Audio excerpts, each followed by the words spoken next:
Ẹ kú ojúmọ́ o, ẹ̀dẹ̀ kú kàlẹ̀ ń bẹ̀ gbogbo ẹ̀yin tí ẹsẹ̀ ń wò wá tẹ̀sẹ̀ ń yí ojú ẹ̀rọ yín síbẹ̀ Orísun náà láwa o. Ètò tó dẹ̀ ń lọ náà ni ètò Èjì Òwúrọ̀ Babájídé Mọ́rúnfólú ọmọ iná ló wà kalẹ̀. Àlejò mi ti wà kalẹ̀ táàjọ máa fọ̀rọ̀ wérọ̀ gẹ́gẹ́ bí mo ti sọ lẹ́ẹ̀kan ọ̀rọ̀ Nàìjíríà òun náà la máa gbé sọ. Orúkọ wọn ni Comrade Eric Olúwọlé, àwọn ni National Youth President fún gbogbo ọmọ Yorùbá. Àwọn ni Yorùbá Youth National President, àwọn ni President Yorùbá Youth Council. Àwọn náà ni ẹ káàbọ̀ sórí ètò ìwà Èjì Òwúrọ̀. Ẹgbẹ́ kú ọjọ́ mẹ́ta o.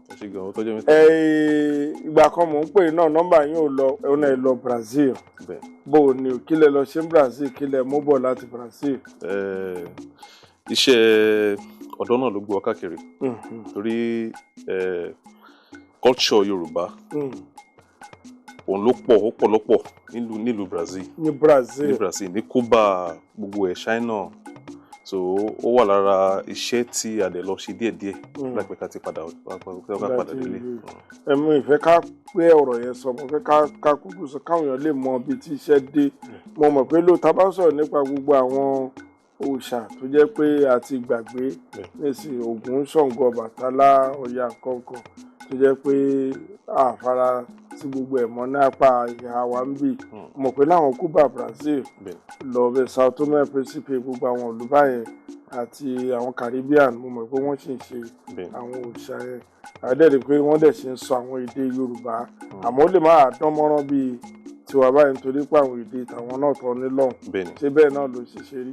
Lákọ̀ọ́kọ́ mo dúpẹ́ lọ́pọ̀lọpọ̀ fún olóòtú torí ẹ ti gbìyànjú lọ́pọ̀lọpọ̀ and gbogbo nǹkan tí Orísun lè ń ṣe a gbàdúrà pé kò ní wá sílẹ̀ lágbára Ọlọ́run torí Orísun jẹ́ nǹkan tí àwọn àgbààgbà tí wọ́n ti ń gbé lárugẹ and a dẹ̀ ti ṣèpàdé ẹ̀ lẹ́nu ọjọ́ mẹ́ta yìí ní l'Abuja tí àwa delegate láti ti dúró wípé a endorse Orísun fún ìpolongo àti ìròyìn tí ó lágbára fún ilẹ̀ Yorùbá káàárọ̀ oòjíire and a dẹ̀ fẹ́ kí àwọn àgbààgbà ilẹ̀ Yorùbá kí wọ́n jọ̀ọ́ kí wọ́n ṣiṣẹ́ papọ̀ pẹ̀lú Orísun tí a dẹ̀ mọ̀ tó jẹ́ pé ó jẹ́ ìpínlẹ̀ kan tí a lè jọ ṣe papọ̀.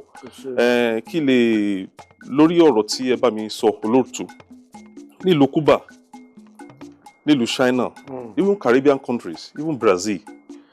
Inú mi dùn láìpẹ́ yìí tí bàbá wa Ọọ̀ni ọba Ògúnwùsì tí Ọlọ́run ti dá fún ilẹ̀ Yorùbá láti lè jẹ́ kí ilẹ̀ Yorùbá kí a papọ̀ fún ìṣọ̀kan. Wọ́n sọ̀rọ̀ kan lẹ́nu ọjọ́ mẹ́ta inú mi dẹ̀ dùn wọ́n ti declare ilẹ̀ Ifẹ̀ jẹ́ ilẹ̀ tí gbogbo àwọn èèyàn lágbàáyé káàárọ̀ oòjíire tí wọ́n máa wá láti wá wo ìṣẹ̀dálẹ̀ ilẹ̀ Yorùbá torí pé wọ́n sọ pé wọ́n ní ilẹ̀ Ifẹ̀, that's the source of the world. Yes. And I dey expect even lẹ́nu ọjọ́ mẹ́ta tí mo bá àwọn àgbààgbà díẹ̀ tí a lọ kí kábíyèsí ní palace ní kábíyèsí bá wa sọ ọ̀rọ̀ kan, ọ̀rọ̀ tí wọ́n sọ ó jẹ́ ọ̀rọ̀ tí ó lágbára púpọ̀. Wọ́n sọ dé ibi tí àwọn nǹkan tí ó jẹ́ ìṣẹ̀dálẹ̀ Yorùbá wọ́n ní àwọn kan wà bẹ́ẹ̀ pé à ń pè ní Màlẹ́kà tí àwọn ọ̀pọ̀lọpọ̀ pastor àbí àwọn religious leader tẹ́ pé wọ́n mọ̀ nípa ẹ̀ rárá. So fún ìdí èyí ọjọ́ ọ̀la ọ̀dọ́ nílẹ̀ Yorùbá ó ṣe pàtàkì kí a mọ ìṣẹ̀dálẹ̀ nǹkan tí a ń pè ní culture and tradition. A ní pé kí oníkálùkù lọ mọ bọ̀gún akọ́lọ́ mọ bọ Ṣàngó, ṣùgbọ́n àwọn nǹkan wọ̀nyí ó wà open, ó wà glaring, it's part of the history fún ìtàn ni. Torí ọ̀pọ̀lọpọ̀ nǹkan tí mo bá yín sọ tí ẹ bá dé ilẹ̀ Brazil lénìí orúkọ tí wọ́n ń jẹ́ ẹlòmí lè pe orúkọ ẹ̀ ní Santion, gbogbo language wọn some of them they speak Portuguese, Portuguese wọ́n sọ but gbogbo èdè tí wọ́n sọ ń gbà yẹn gbà tí bàbá wa Ọọ̀ni tí wọ́n bẹ̀ sí fún wa ní àwọn ọ̀rọ̀ lákàyè pé ẹ jẹ́ ká wò ó ní pé láìpẹ́ iná wọ́n tún lọ sí ìlú Cuba, wọ́n lọ́jọ́ mẹ́ta ní Cuba, wọ́n gbogbo nǹkan tí wọ́n ń ṣe nílẹ̀ Cuba ó relate mọ́ nǹkan tí ilẹ̀ Yorùbá ń ṣe. Bàálù òdédé fò, nǹkan tí a máa ń ṣe nílẹ̀ Yorùbá tí ẹ pé àwọn àgbààgbà máa ń ṣe agbára tí wọ́n ní òun náà fi ń ṣèkà. Wọ́n á gbé falẹ̀, wọ́n á pẹ́ni tó wà nílùú òyìnbó wọ́n ní kó máa bọ̀ kò ní mú kan délé á dẹ̀ máa bọ̀. Kí ló dé tá lè lo agbára wa ká lè fi tún ilẹ̀ Yorùbá ṣe, ká lè fi tún ọ̀dọ́ ilẹ̀ yàmí ọjọ́ ọ̀la ká lè fi tún ṣe. Àti Nàìjíríà lápapọ̀. Òyìnbó lè ní à ń ṣe bàálù òun fò lókè, kò sí nǹkan tí wọ́n lè ṣe. tẹlifóònù ó ṣiṣẹ́ ó ṣe gbogbo ẹ̀. láyé àtijọ́ táwọn ò bá péyàn lóko tó bá jọ máa yàn. bẹ́ẹ̀ni. wọ́n ní tí wọ́n bá mú ìyá adìyẹ tí àyàn tó bá fi rin tí tó bá mú ìyá adìyẹ ó fi sí ibi ìṣàwòrò ìlú yẹn. bẹ́ẹ̀ni. tó bá lu ìlú yẹn àyàn níyì sórí tètè wá inú igbó tó wà á dẹ̀ máa gbọ́ á ní bàbá mi pè mí tó bá sì délé á bá pé bàbá rẹ̀ pè mí ibi tẹlifóònù náà nìyẹn wọ́n fi ìlú ṣe tẹlifóònù wọ́n fi pé agbára tí Yorùbá nìyẹn.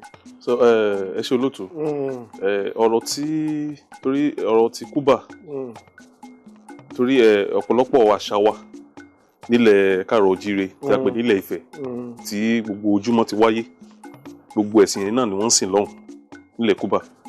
ohun tí mò ń sọ ni pé ìgbà tí ọba wa Ògúnṣùsì Ògúnwùsì tí Ọlọ́run ti gbé kalẹ̀ fún ilẹ̀ Yorùbá tí wọ́n dẹ̀ jẹ́ bàbá wa tí wọ́n sọ pé wọ́n sáré lọ sílẹ̀ Kúbà fún ọjọ́ mélòó díẹ̀ nǹkan tí wọ́n rí ó bà wọ́n lẹ́rù púpọ̀ so fún ìdí èyí nǹkan tí wọ́n ṣe láìpẹ́ yìí ó wú wa lórí ó wú àwọn ọ̀dọ́ ilẹ̀ Yorùbá lórí pé wọ́n ti declare ilẹ̀ Ifẹ̀ fún just like a tourism center international tourism center tí àwọn èèyàn wọ̀nyẹn lè máa wò